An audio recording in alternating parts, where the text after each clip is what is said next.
prazer recebê-los aqui para a gente começar os trabalhos em homenagem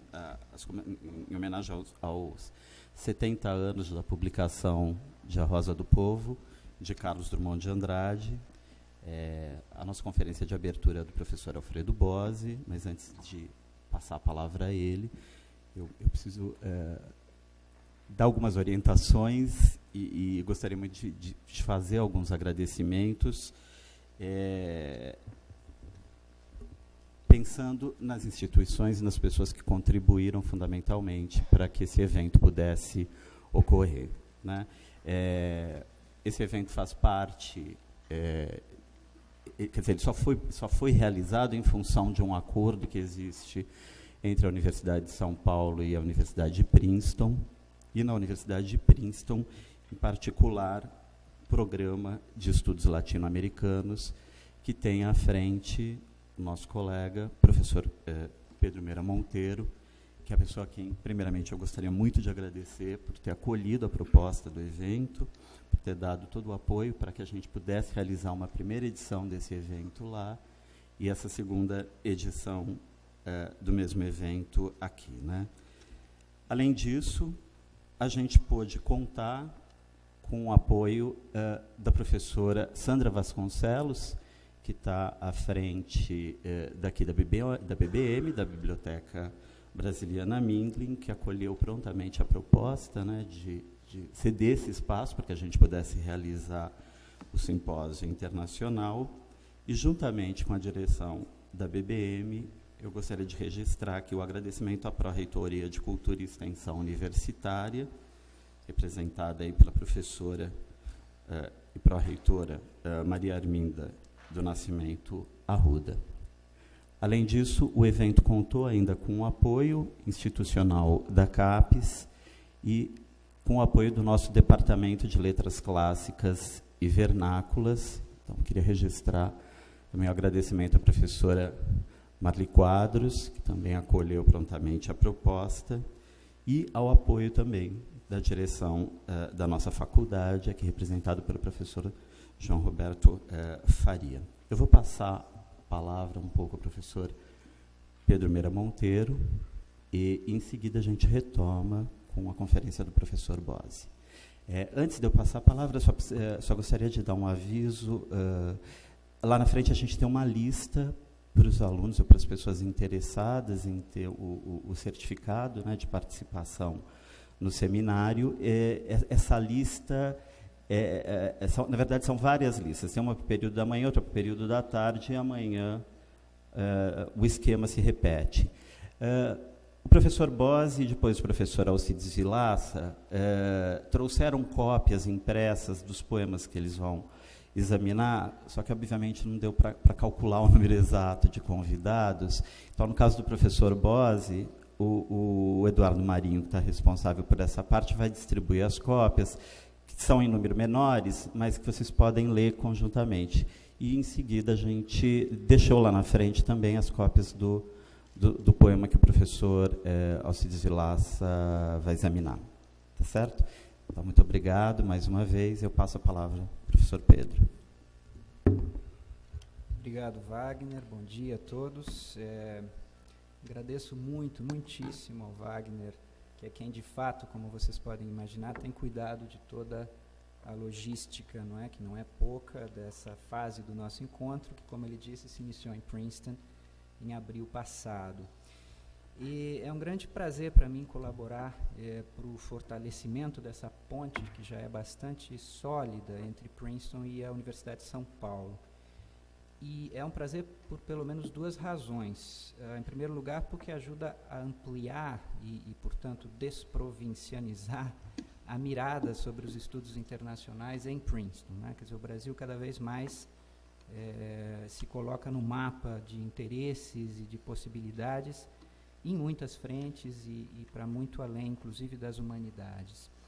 E, em segundo lugar, essa é uma excelente forma de avançar o diálogo com colegas e amigos, não é? Formando uma comunidade intelectual cada vez mais plural, não é? Este evento, como o Wagner já adiantou, aconteceu em Princeton sob a égide do Programa de Estudos Latino-Americanos, mas também foi propiciado por uma rede que eu co-dirijo com colegas aqui da USP, uma rede de pesquisa que se chama Raça e Cidadania nas Américas.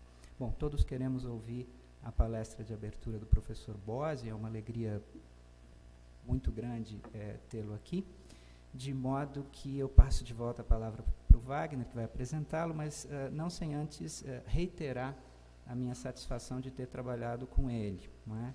E os agradecimentos se estendem aos alunos e colegas que estão envolvidos com a organização do evento aqui na USP, e especialmente os colegas da BBM, da Brasiliana, Juliana Ragusa, e a nossa querida Sandra Vasconcelos. Wagner. Bom, agora que me cabe a tarefa de fazer a apresentação do professor Bose, vai ser muito breve, todos nós conhecemos, e o professor Bose é crítico, historiador e professor desta universidade, né, tendo atuado e colaborando ainda hoje com o programa de literatura brasileira do Departamento de Letras Clássicas e Vernáculas.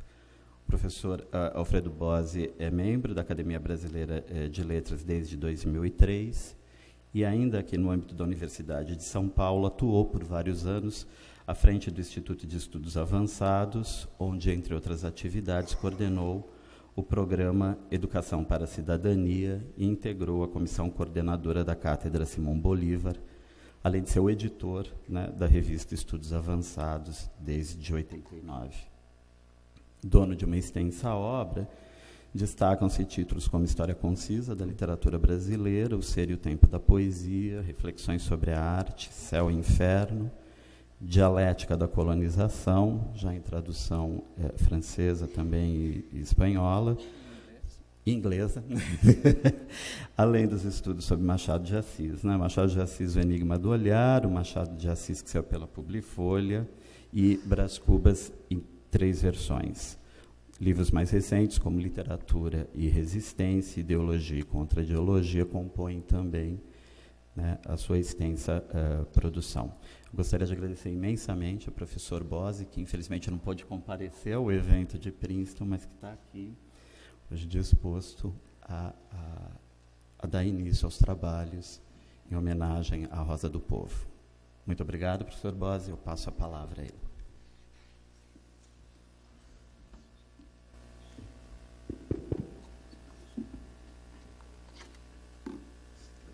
Bom dia a todos. Para mim é um momento de muita alegria estar aqui nesta evocação de um dos livros fundamentais da poesia moderna brasileira, e o fato de este evento ter sido programado, né, por jovens colegas, alguns discípulos, hoje todos mestres, e que abriram para nós assim clareiras para o conhecimento de Drummond. Particularmente, então, eu queria fazer um agradecimento ao professor Wagner, que foi realmente o factotum, né, desta reunião, ao professor Pedro Meira Monteiro, que desde Princeton está empenhado nesse encontro, e gostaria, antes de começar a leitura do meu texto, de fazer uma menção àqueles que dedicaram grande parte de sua vida intelectual ao estudo de Drummond. Todos professores desta casa, e alguns deles autores de livros fundamentais. Cito, por uma ordem assim cronológica, o trabalho da professora Yumina Simon, Uma Poética de Risco, primeira da série, por vários motivos. O nosso professor Wagner Camilo escreveu um livro muito impressionante, chamado Da Rosa do Povo à Rosa das Trevas. O professor Alcides Vilaça, colega, aluno, hoje um mestre incontestável das leituras de Drummond, que escreveu Passos de Drummond. A professora Bettina Bishop escreveu um livro muito instigante, Razão da Recusa. São nomes que eu quero ressaltar agora, porque todos aqui sabem que é muito importante nós não começarmos do zero as nossas leituras, quando se trata de um poeta da envergadura de Drummond. Há várias perspectivas e é muito importante que nós nos coloquemos na esteira deles. Eu escolhi um poema relativamente longo, da Rosa do Povo, um poema intitulado Visão 1944, e espero que a maioria possa ter o poema sob os seus olhos agora, quando farei a leitura dele. Quando se pensa na relação entre o texto e o seu contexto, o desígnio de contextualizar um poema ou uma narrativa parece, à primeira vista, operação relativamente fácil de empreender. Seria apenas um levantamento de época, dentro de categorias amplas de história social e história política. A Rosa do Povo, obra de Carlos Drummond de Andrade, foi publicada em 1945, ano do final da Segunda Guerra Mundial, ano da vitória dos aliados contra o nazifascismo, com a participação do Brasil ao lado das nações ocidentais e a válida ajuda da União Soviética na sua campanha do leste até chegar a Berlim. Só para lembrar, Stalingrado resistira heroicamente durante 199 dias de cerco pelas tropas alemãs. O dia D, 6 de junho de 44, assinala a entrada das tropas anglo-americanas na Normandia. Roma seria libertada em junho de 44. Paris, em agosto do mesmo ano. Os soldados da Força Expedicionária Brasileira, nossos pracinhas, tinham partido em julho para a Itália. De todo modo, a lembrança angustiante da guerra, recentemente terminada, continuava pesando sobre os que haviam sofrido a incerteza do desfecho. No Brasil, que entrara na guerra em meados de 44, a vitória das forças aliadas provocou também mudança de regime político, fim da ditadura, início da chamada democratização, incluindo o regime presidencialista, secundado por um congresso, eleito a partir da criação de partidos, no amplo espectro que ia da esquerda, comunistas em ascensão, então, nos meios intelectuais, à direita, integralistas, passando pelo trabalhismo getulista e pelo centro liberal.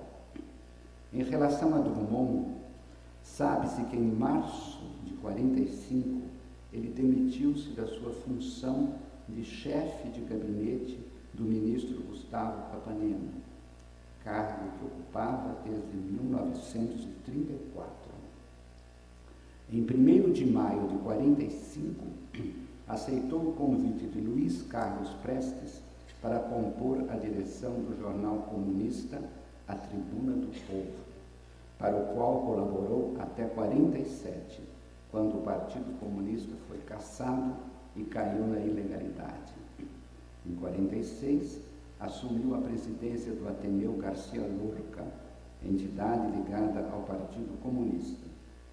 O seu distanciamento do partido deu-se, parece que definitivamente, em 49, por ocasião da renhida eleição dos membros da Associação Brasileira dos Escritores. No plano econômico, vigência de um capitalismo subdesenvolvido e selvagem, com enormes diferenças de classe e uma estrutura agrária ainda presa ao latifúndio e aos exportadores de produtos primários, coexistindo com um modelo de industrialização incentivado pelo Estado-providência. O modelo fora desenhado pelos mentores da Revolução de 30 e ativado nos anos da guerra. Nesse contexto, qualificado genericamente como modernização conservadora, foram promulgadas ao longo dos anos 30 e 40 as leis trabalhistas, ora periclitantes, que deram sustentação popular ao governo de Getúlio Vargas. No entanto, se a nossa intenção é atar a criação do poeta Drummond em A Rosa do Povo ao macro contexto a que se reportam os dados acima, ficaríamos um tantinho perplexos em face da distância entre o poema em si e o quadro gizado por essas informações, que, embora todas pertinentes e estimulantes, parecem insuficientes como instrumentos de interpretação literária. O que nos falta, então? O que nos falta é relativizar a noção de contexto.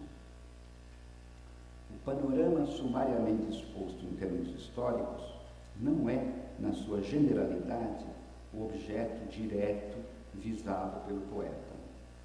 O quadro precisaria converter-se em horizonte móvel do olhar do escritor, para assumir o seu papel de contexto cultural vivido de forma individualizada. Isso não quer dizer que o poeta abandone a busca de alguma configuração de sentido à medida que explora as múltiplas dimensões do real. O filósofo Georg Simmel nos ensinou que pulsa no sujeito que pensa e no sujeito que cria, precisamente o desejo de compreender o todo complexo que o rodeia e penetra. Mas o que ocorre quase sempre é a sincronia entre essa perseguição de um sentido latente na vida e a pseudo-totalidade montada pela ideologia dominante contemporânea do escritor. Em outras palavras, o contexto que interessa ao intérprete de poesia é o horizonte percebido, sentido, criticável e expresso no texto poético. Simmel não hesitou em cunhar a paradoxal expressão cultura subjetiva para qualificar o processo de imagens e pensamentos pelo qual o poeta, enquanto pessoa diferenciada, figura e modula as suas representações do real. Em nota, digo que trata-se do ensaio Cultura Subjetiva, datado de 1908. Cito a edição em inglês, integrada na coletânea On Individuality and Social Forms, organizada por Donald Levine e editada pela Universidade de Chicago em 1971. Uma das razões da força persistente que nos toma de assalto quando lemos os poemas desse livro único que é A Rosa do Povo é a sua capacidade de trazer as contradições lancinantes do seu tempo ao nível do olhar do poeta. O objeto é explorado com extrema acuidade pelo observador realista e crítico Carlos Drummond de Andrade e, ao mesmo tempo, é reconfigurado, por exemplo, no trabalho de um poema intitulado promissoramente Visão 1944. Título que parece forçar a nota da objetividade cronológica e, no entanto, leva ao extremo a consciência sofrida dos limites da percepção subjetiva da coisa. Visão 1944. Meus olhos são pequenos para ver a massa de silêncio concentrada por sobre a onda severa, piso oceânico, esperando a passagem dos soldados. Meus olhos são pequenos para ver luzir na sombra a foice da invasão, e os olhos no relógio, fascinados, ou as unhas brotando em dedos frios. Meus olhos são pequenos para ver o general com seu capote cinza, escolhendo no mapa uma cidade que amanhã será pó e pus no arame. Meus olhos são pequenos para ver a bateria de rádio, prevenindo vultos a rastejar na praia obscura aonde chegam pedaços de navios. Meus olhos são pequenos para ver o transporte de caixas de comida, de roupas, de remédios, de bandagens para um porto da Itália, onde se mora. Meus olhos são pequenos para ver o corpo pegajento das mulheres que foram lindas, beijo cancelado na produção de tanques de granadas. Meus olhos são pequenos para ver a distância da casa na Alemanha e uma ponte na Rússia, onde retratos, cartas, dedos de pé boiam em sangue. Meus olhos são pequenos para ver uma casa sem fogo e sem janela, sem meninos em roda, sem talher, sem cadeira, lampião, catre, assoalho. Meus olhos são pequenos para ver os milhares de casas invisíveis na planície de neve, onde se erguiu a cidade, o amor e uma canção. Meus olhos são pequenos para ver as fábricas tiradas do lugar, levadas para longe, num tapete funcionando com fúria e com carinho. Meus olhos são pequenos para ver na blusa do aviador esse botão que balança no corpo, fita o espelho e se desfolhará no céu de outono. Meus olhos são pequenos para ver o deslizar do peixe sob as linhas e a sua convivência silenciosa com os que afundam, corpos repartidos. Meus olhos são pequenos para ver os coqueiros rasgados e tombados entre latas na areia, entre formigas incompreensivas, feias e vorazes. Meus olhos são pequenos para ver a fila de judeus de roupa negra, de barba negra, prontos a seguir para perto do muro, e o muro é branco. Meus olhos são pequenos para ver esta fila de carne em qualquer parte, de querosene, sal ou de esperança que fugiu dos mercados desse tempo. Meus olhos são pequenos para ver a gente do Pará e de Quebec, sem notícia dos seus, e perguntando ao sonho, aos passarinhos, às ciganas. Meus olhos são pequenos para ver todos os mortos, todos os feridos, e esse sinal no queixo de uma velha que não pôde esperar a voz dos filhos. Meus olhos são pequenos para ver países mutilados como troncos, proibidos de viver, mas em que a vida lateja subterrânea e vingadora. Meus olhos são pequenos para ver as mãos que se hão de erguer, os gritos roucos, os rios desatados, e os poderes ilimitados, mais que todo o exército. Meus olhos são pequenos para ver toda essa força aguda e martelante arrebentar do chão e das vidraças, ou do ar das ruas cheias e dos becos. Meus olhos são pequenos para ver tudo que uma hora tem quando matura, tudo que cabe em ti, na tua palma, ó povo, que no mundo te desperta. Meus olhos são pequenos para ver, atrás da guerra, atrás de outras derrotas, essa imagem calada que se aviva, que ganha cor, informa e profusão. Meus olhos são pequenos para ver tuas sonhadas ruas, teus objetos e uma ordem consentida. Puro canto vai pastoreando os sons e trabalhos. Meus olhos são pequenos para ver essa mensagem franca pelos mares, entre coisas outrora envelhecidas e agora a todos, todas ofertadas. Meus olhos são pequenos para ver o mundo que se esvai em sujo e sangue, outro mundo que brota, qual o meu mundo, mas vem, pasme, baixem os braços. Todas as estrofes, quadras, perfazendo uma centena de exatos decassílabos camonianos, mas não rimados, o que relativiza a sua aparente classicidade.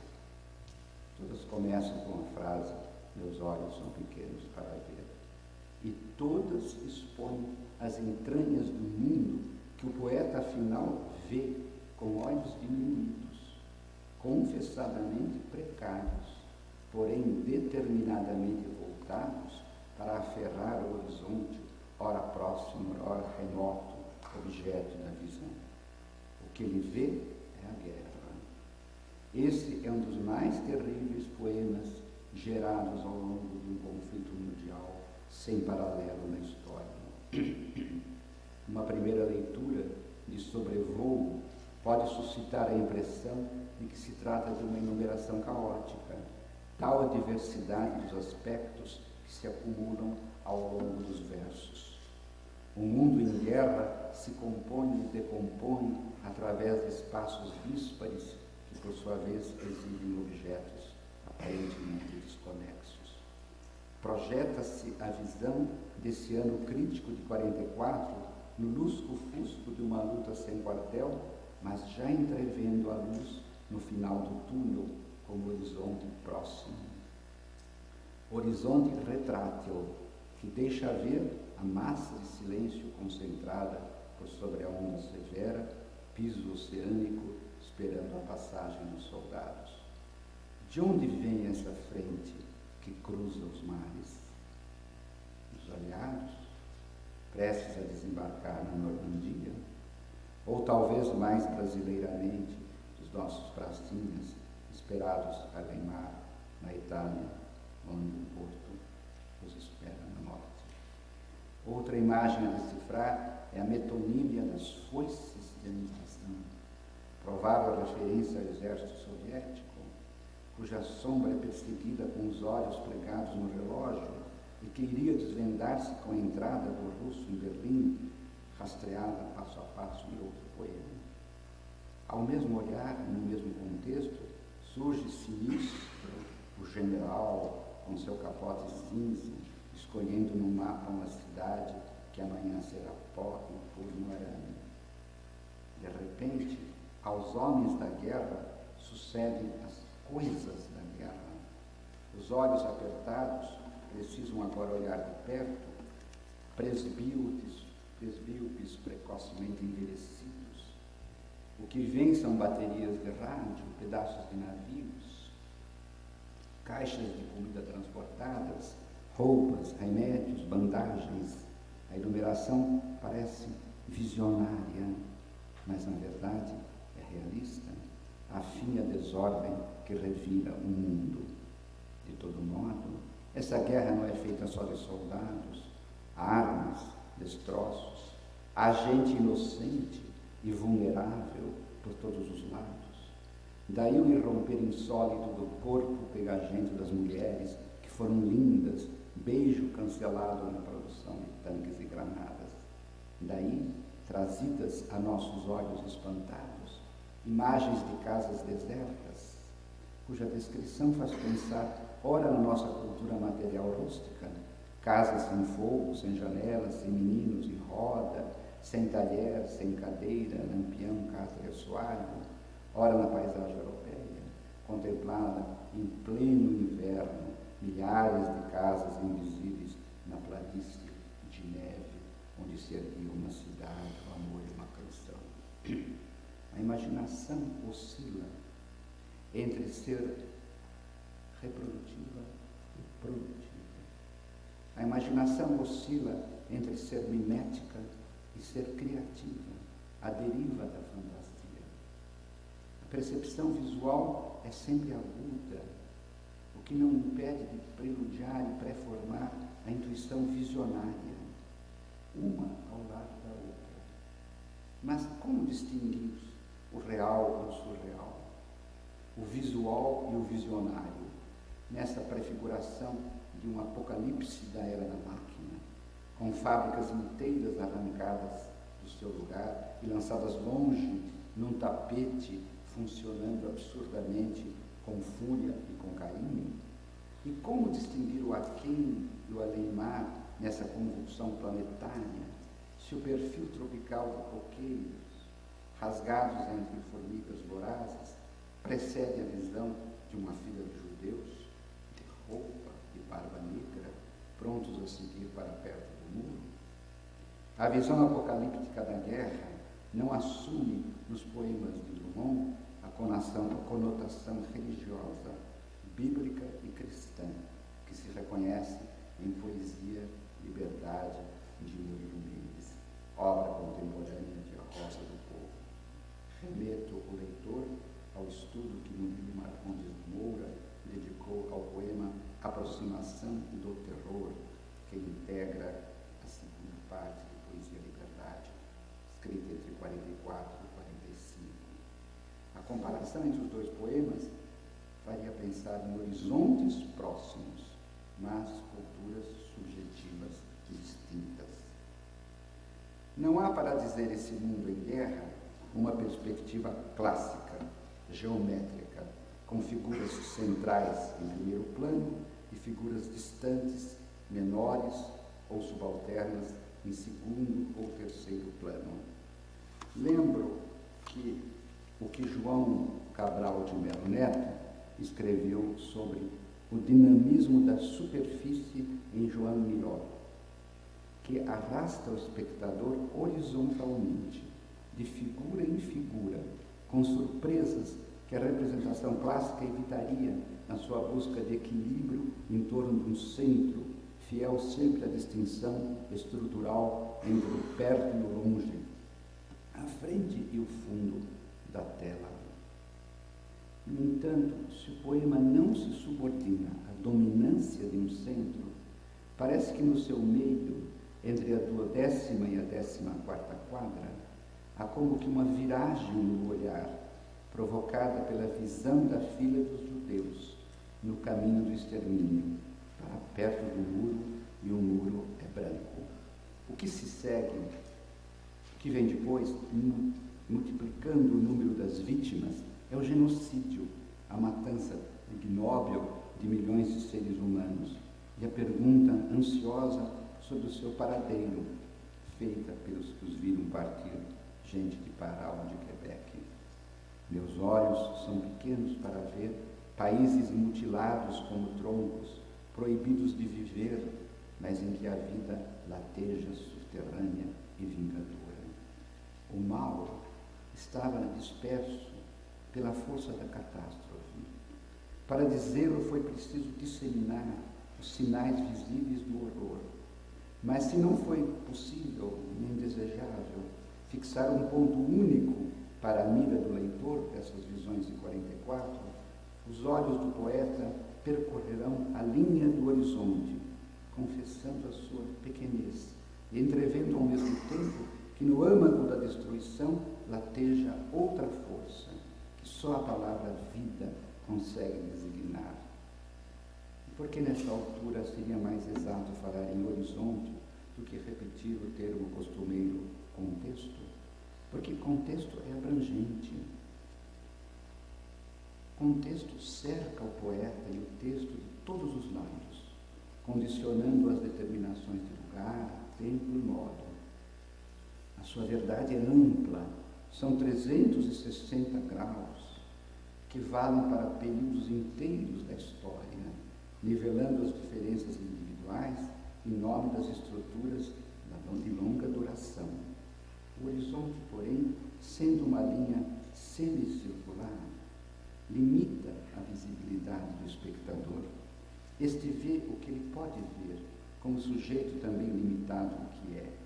Mas a sua relação com o objeto se estreita e aprofunda e pode converter-se em drama na medida em que cresce a intensidade do olhar. O dinamismo da superfície não impede, antes propicia às retinas fatigadas a faculdade de ver e imaginar atrás da guerra, atrás de outras derrotas, essa imagem calada que se aviva, que ganha em cor, em forma e profusão. A vida, significante e significado tão caros a Drummond, não é nenhuma abstração, à procura de alguma alegoria que a traduza e a cristalize uma vez por todas. É força que se ocultava debaixo dos países mutilados, como troncos proibidos de viver. É imagem calada que de repente se anima por trás das derrotas e no regime aberto do símbolo deixa haver uma profusão de formas e cores. Todo esse segundo movimento do poema opera um deslocamento das figuras de morte para a resistência vital, que no discurso que é serial se justapõe às primeiras, sem porém esmaecê-las. Na superfície da escrita, nada se apaga, nada desaparece. O que estava distante ou latente ganha plena voz, que a opressão emudecera, mas agora grita rouca. As outras imagens entretêm com esta certeiras afinidades. As mãos se hão de erguer, os rios se desatarão, estranha metáfora que remete a águas represadas. A força será aguda e martelante, arrebentar do chão e das vidraças. O possível que o futuro já está atualizando se desenha na linha do horizonte, que por sua vez decorre de um passado próximo. A vida, essa energia difusa e poderosa, só se dá plenamente a conhecer quando rompe com a sua antítese imanente, isto é, com as forças que visam a degradação e a morte. A cultura subjetiva de que falava Simmel, e que por hipótese informaria o poema, é não só a perspectiva do poeta, no sentido clássico do ponto de vista, mas também sentimento do mundo, mediação existencial entre o objeto e o sujeito. Daí a emergência súbita das instâncias vitais, com toda a sua beleza não raro selvagem, justapondo-se ao epos cruento dos povos feridos pela guerra. A figuração do elan irresistível da vida, dessas visões de 44, retoma o procedimento simbólico da flor nascida no asfalto e repontaria uma imagem sublime da aurora feita de leite e sangue na morte do leiteiro. E do lado do sujeito? Do lado do sujeito há sempre o retorno do autorretrato, esboçado na triste premonição do anjo torto. O que será gauche na vida é ainda aquele que confessou precocemente ter um coração menor do que o mundo, um coração pequeno, estúpido, ridículo e frágil é meu coração, resume em mundo grande. A vastidão do mundo transcende, enquanto contexto maior, a percepção falível dos sentidos.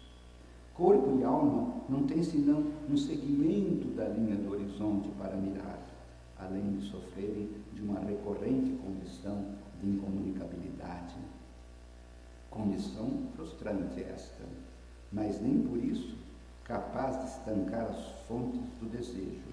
Se os olhos são pequenos, para ver toda a ruína que é a guerra, a vontade de redimir o que está atrás na violência, daria ao poeta a visão dos contrastes de 44. As quadras mudam de tom. Lidas em voz alta, exige maior vibração, que no poeta contido por natureza e hábito, não deveria ultrapassar o limite de uma dicção, ao mesmo tempo sóbria e veemente. Como não alterar o som que sai do peito e da garganta, quando é preciso dar à palavra povo o estatuto de vocativo e o sinal da exclamação?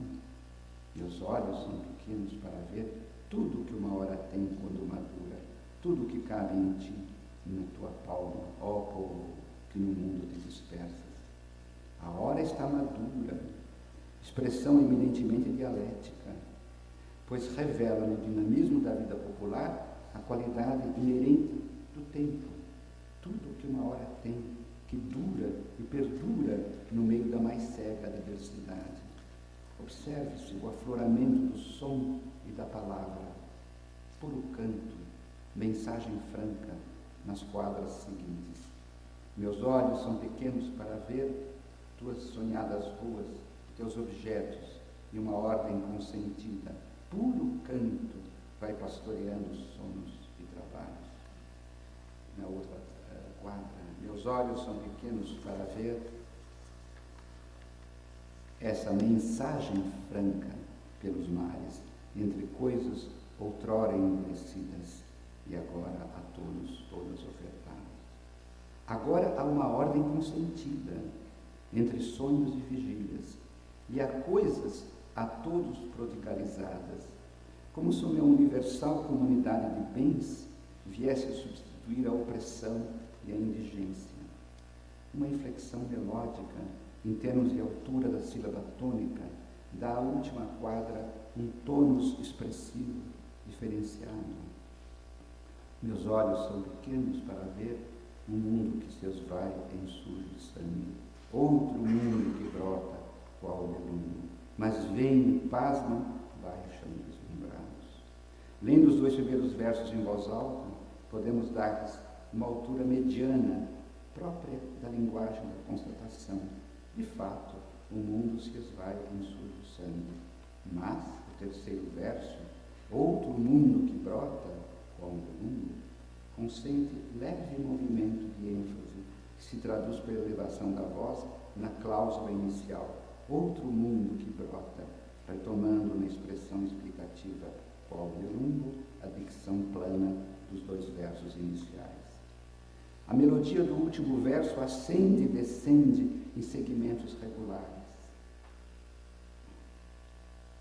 A melodia do último verso ascende e descende em segmentos regulares.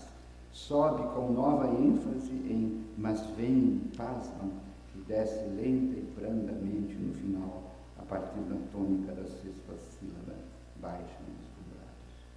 Se o leitor do poema atentar também para a camada léxica dessa quadra final, não deixará de ser atraído pela estranheza de um vocábulo raro, nelungo. A palavra nos afeta como imagem e como sonoridade, nenhuma, porém, aleatória. Como imagem, nelumbo é variante da flor de lótus. Cerra as pétalas e as abre alternadamente. Primeiro o mundo já dado e conhecido, depois o outro mundo que brota, um ao lado do outro, antes e depois, como se são contemplados na superfície demarcada pelas linhas do horizonte. Mas não só como imagem, também como sonoridade.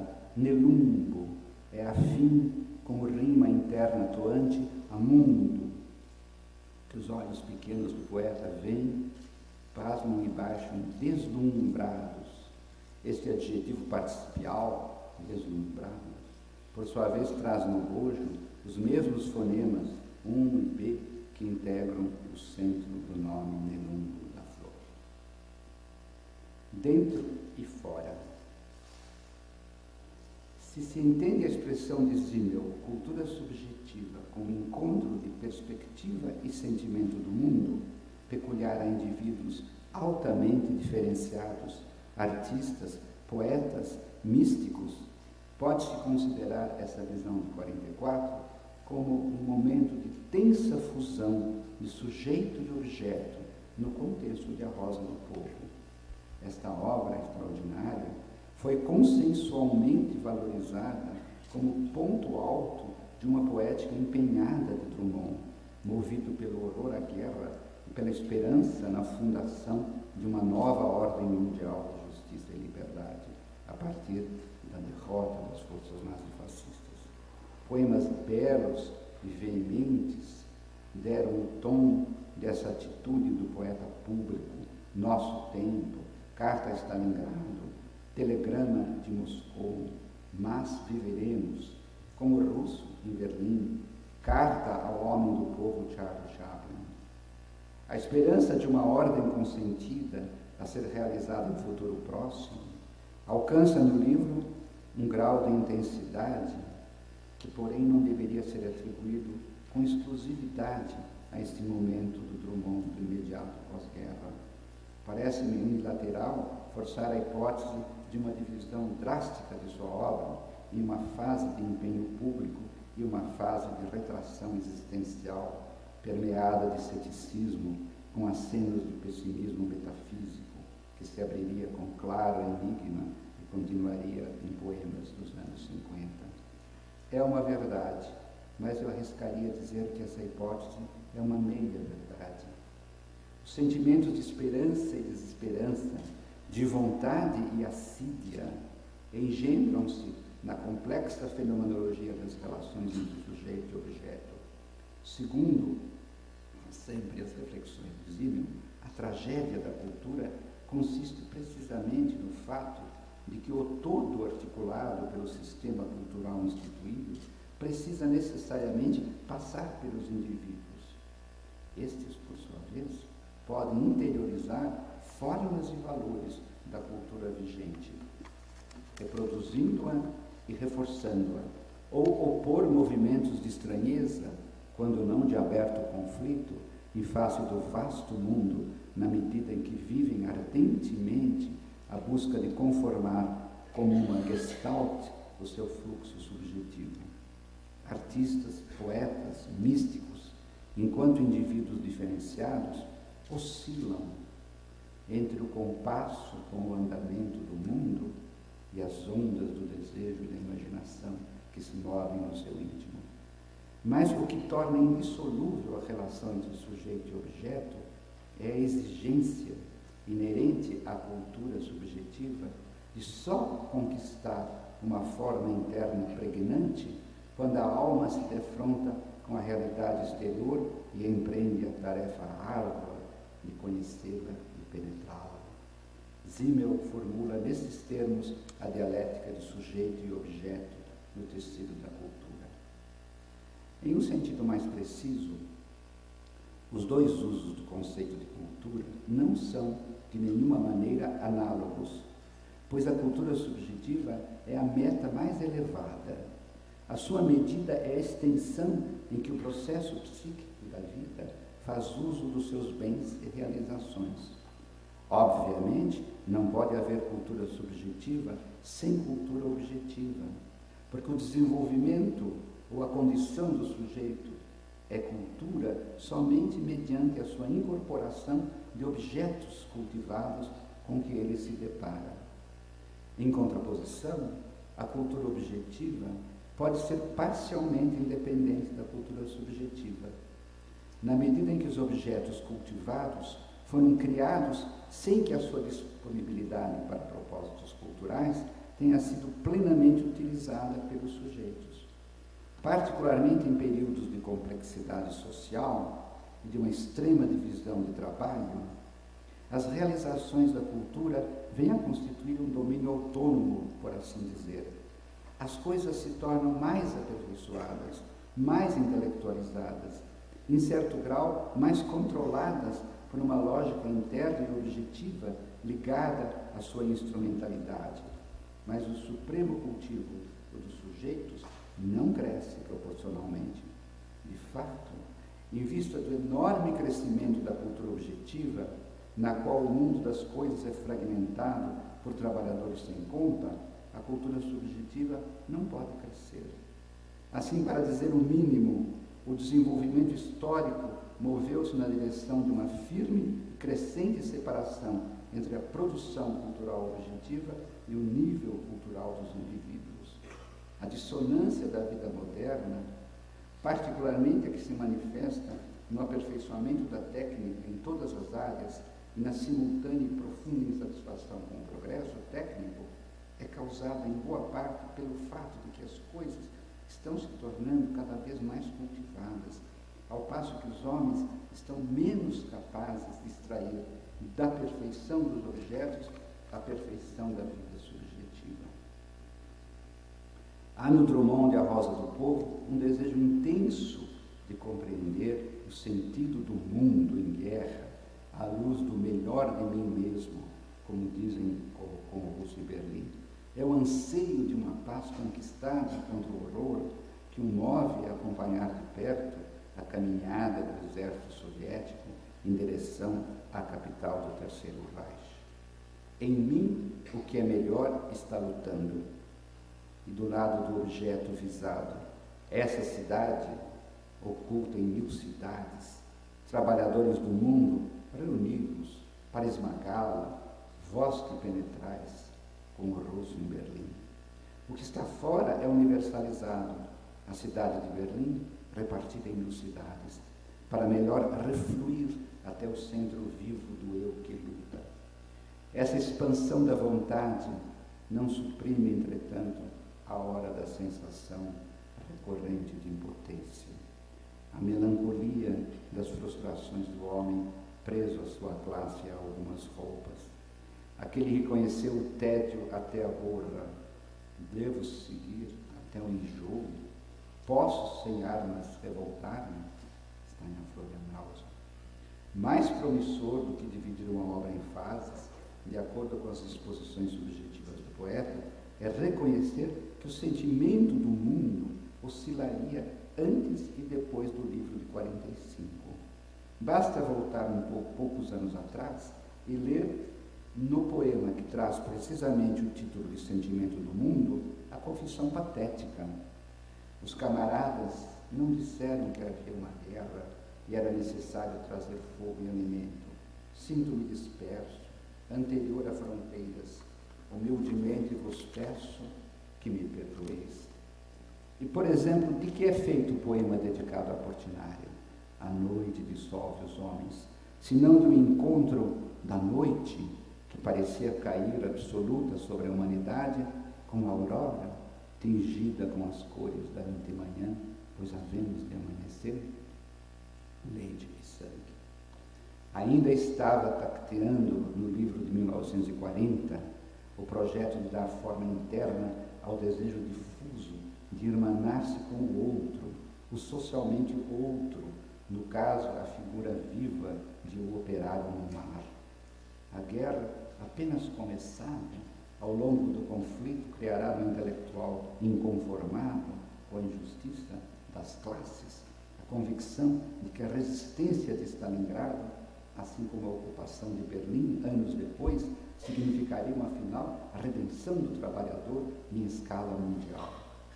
Nessa ordem de percepções, a Rosa do Povo seria o momento maduro de uma certeza crescente. As dúvidas se dissipariam, ainda por algum tempo, se o pós-guerra não desfizesse brutalmente aquelas certezas. Do lado dos aliados ocidentais, ou mais precisamente do Império Norte-Americano, veio apenas 3 meses depois da vitória, de agosto a maio, a explosão da primeira bomba atômica que matou e feriu dezenas de milhares de civis inocentes em Hiroshima e Nagasaki. Crime inexpiável, impune. De outro lado, cresceu a desilusão ideológica causada pela rigidez autoritária dos partidos fiéis ao stalinismo. E a Guerra Fria penetrava com sua cunha afiada esses anos de expansão do capitalismo. O macartismo perseguia intelectuais e artistas suspeitos de anti-americanismo. O homem do povo, Charles Chaplin, cairia nas suas malhas. Bertolt Brecht, que fugira da Alemanha no dia seguinte ao do incêndio do Reichstag, também seria depois alvo do tribunal que investigava atividades anti-norte-americanas. Em face desse horizonte tão sombrio, para onde nortear o melhor de mim mesmo? A resposta tem que ser flexível. O desejo abafado e a busca pelo sentido penderão ora para a desesperança, ora para as difíceis esperanças. Em claro enigma, o poema, por tantos títulos admirável, A Máquina do Mundo, leva ao limite extremo a sincronia entre o eu fechado em si mesmo e o mundo da natureza e da história que se oferta ao caminhante pelas estradas pedregosas de Minas.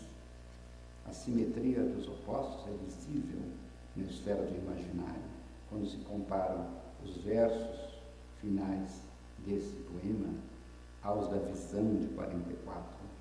No texto de A Rosa do Povo, o despertar das forças vitais nos últimos lances da guerra leva os olhos do poeta a baixarem deslumbrados.